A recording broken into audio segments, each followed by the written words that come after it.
Well, hi everybody. Ray McClure here. I sure hope you had a great holiday, a Merry Christmas, and as we head into the new year, which is coming up in about 4 days. Again, Merry Christmas again, in case I didn't get to wish you that by email or by phone call or face to face. I want to make a video today to discuss a few things with you that that I'm on a mission to do something about. In other words, number one, we continue to see inaccurate rulings on the basketball court regarding block charge, continuous motion, and traveling. Now, I'm a believer that if you've been officiating for 5 years, you should be a rules expert. Now, does that mean you know everything? No, I'm a rules expert, but I don't know everything. I'm constantly learning. But I just want to know everything, and that's really the way we want you to be thinking about it as a real basketball official. Some of you seeing this are relatively new, others are veterans, and this is for everybody. We expect the inexperienced officials to make inaccurate rulings, but the feet of a basketball player are not faster than our eyes and our brain. If we truly know the pivot foot, we should be able to make accurate rulings. Will we miss some? We will sometimes because we get blocked out, or they're quicker than we are sometimes, so when in a crowded area and we don't really know. We have 3 rules when it comes to making accurate rulings on traveling, and number 1 is you can't travel while you're dribbling. A player can never travel while dribbling. And a player to travel must be holding a live ball in bounds. And the 3rd one is, if you think he did, he didn't. And we learned that a long time. The first person I heard say it was my friend Joe Cunningham many, many years ago when he was and I were both doing high school games at that time. But we keep seeing inaccurate rulings pertaining to traveling. At our YouTube channel, /RayTheRef, I've got almost 150 videos there now. They're not to demean anybody, they're not to embarrass anybody, but they're there for training purposes. What we want to happen is supervisors of college conferences, supervisors of high school associations, and assigners of IBO boards everywhere to hold our officials accountable for inaccurate rulings. Now, we're really good at that on violations because violations have nothing to do with anybody's call selection, which is another term I despise. We feel like across America we have supervisors and officials that believe violations should be enforced by the rules, but contact by something else. There is nothing else other than the rules. We don't need your personal tolerance level. The game wants accuracy. In fact, it wants it so much at all levels, they've gone to replays and reversed many rulings in NFL and in college basketball. We expect accuracy, we as in the game. And we need supervisors at all levels to support and stand up for the game. There is nothing else that determines accuracy on rulings except the rules. A block charge can't go either way. Block charges are either a player control foul or a defensive blocking foul. Not because I say so, and not because you say so, but as my dad, who was a minister, it's according to what thus saith the word. What do these books say? And my IBO handbook is in my bag, so it's got all this in it. But it's important that we recognize the fact that you can't say, the book says this, but oh, well, you know, that's Ray's judgment. Ray's judgment must be in line by the rules book. If Ray's judging has no rule support, then Ray better get trained before he gets back out on the court. We're seeing too much of this, folks, And we need somebody that can hold people accountable to do so. Continuous motion is another one. Traveling, continuous motion, and block charge. We are butchering those. And I mean we, many officials at all levels. And we can't penalize officials for kicking a rule that only happens once a decade.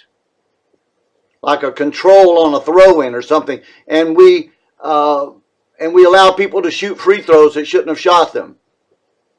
And we penalize these officials. But we do nothing to hold them accountable for block charge because we cop out, in my opinion, and say, well, that's Tommy's judgment, Joe's judgment, Mary's judgment. Mary's judgment must be accurate judging. Or Mary or Tom or Ray, they are kicking a rule. When an umpire calls a pitch that's 11 inches off the plate a strike, that umpire has kicked a rule. We've got to get serious about this. I ought to be able to turn on the television and enjoy the game and not be distracted by the inaccuracies. Is it easy on the court? No, not if you don't know the rules. But it's so much simpler if you do know the rules because the whole crew will be on the same page, as we always say. And it's not about game management. It's not about play calling. It's about officiating the game. That's our role, folks. And if you're a high school official, for God's sake, stop trying to be something you're not. Stop trying to look like something you're not. These wannabes want to put their hands on their hips on the first free throw. Don't put the whistle in their mouth. Don't even count at the C or the trail in a two crew. Accept your identity as a high school basketball game official, the highest ranked person in the gym. You can even throw the cop out of the gym. Don't do that. I get excited when I talk about basketball officiating because it's been my life for now, this is my 30th year. We're halfway basically through the 2016-17 season.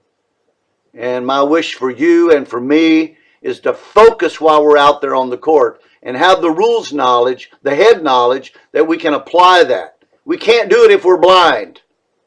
We have to have good eyesight.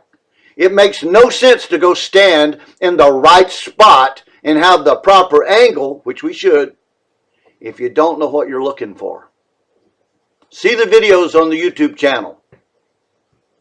We come on too strong sometimes. I will admit to that on some of the videos. But it's just, we've got to be accurate on our videos, on our plays that we're officiating on the court. I had an official to critique one of our students here in a game recently. And this is just part of his critique of her because he was the R in the game. He says she doesn't know when and when not to make foul and violation calls to fit the game or the situation. Here's how I feel about that. That's awful. Your job and my job as a high school basketball official is to know the rules, use the proper mechanics, that's our feet education, and use the proper signals. Approved signals. So it's 3 steps: rules knowledge, proper mechanics, and approved signals. Stop trying to look like somebody else and giving this as a, I'll get in a video here, giving this as a 3-point try. That's an NBA 3-point try. It's not even a college 3-point try, to my knowledge. I've been out of college for 7 years or 8 now. Use the right signals. Don't be a wannabe. When a player commits a foul, for God's sakes, tell the player what he did wrong. Tell the world that's watching you what he did wrong or what she did wrong. If it's a hold at the side of the foul, show that signal. We can't be a hit and run official, hit the whistle and run to the table. There's no time limit to get that reported. Stay there, it'll pay off one day. Tell them what they did wrong. Why should we tell the official scorer that it was a hold when she normally couldn't care less? They don't put the holds in one column and the blocks in another column. But the player says, what did I do? Put yourself in a position to say, I'm sorry, son, didn't you see my signal? Some of the things we're running away from, we're getting off the straight and narrow here of officiating basketball games. I know everybody watching this is not going to agree, and that's fine, but I can promise you one thing. At our camps and in the course that I teach, we don't teach anything that I can't provide support for. I can take you to the verse, I can take you to the place, and I can take you to the time. What we're teaching is accurate. And we need more people in leadership to step up to the plate and say, yeah, that's a good idea. Let's officiate the game by the rules. Duh. We're trying to have substitutes for rules enforcement. We don't need substitutes. We need rules enforcement. We as in the game. I'm talking about the game here. The game deserves our best, and we ain't at our best unless we're enforcing the rules all the time. 17 years ago, I stopped caring. I was right in the middle of a 20-year D1 career. I stopped caring if they fouled. Yeah, but you know, the fans didn't come to see the best player sit on the bench. Well, the best player, if he or she is the best player, better know how to play without fouling. It's not my job to care. It's not your job to care if they travel, regardless of the time or the score. That's what the National Federation is trying to get out to all of us. Stop caring and officiate the game. That's your new identity. You're not the coach. Stop coaching them out of the lane.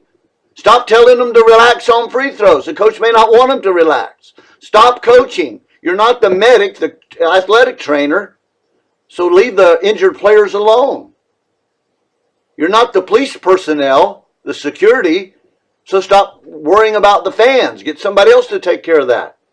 Your job as a basketball official is to know the rules, use the proper mechanics, and approve signals, and enforce those rules as written. One day we may have video at the high school game. And those of you that think you need to officiate by the seat of your pants without the rules knowledge, then all of your rulings are going to be reversed. Did they have both feet on the floor facing the opponent right before the collision? If so, send it the other way. It's a player control foul. It's not offense. Enforce the rules as written. My email address is raytheref@gmail.com. Send me a note. You got something you want to talk about? That's my passion. That's what I do. I'm not an authority. I'm not representing anybody. I have a GHSA shirt on today, but I'm not representing the GHSA. I'm on the executive committee for AIBO. I'm not representing them today. I'm representing the game of basketball today because I want to and because I know how to make a video. Buy into this. Spread the word. Let's do things right. It's all about a proper performance. I'm writing a book now that should be coming out this year that's called Performance Without Compromise. And that's really what we want us to do. We want all of us to do that. I wish you a happy new year. I hope that all of your rulings are accurate. But if they're inaccurate, no amount of selling your call is going to make them accurate. It's about rules enforcement. It's about knowing them and then enforcing them. It is amazing the number of the types of emails and phone calls and texts that I get from people that have been officiating for 7 or 8, 10, 12 years asking me questions that it would be embarrassing for them to ask them in public in front of a group. I don't demean them. I just answer their questions, and I'm just back here saying, who trained this person? Happy New Year to you. God bless.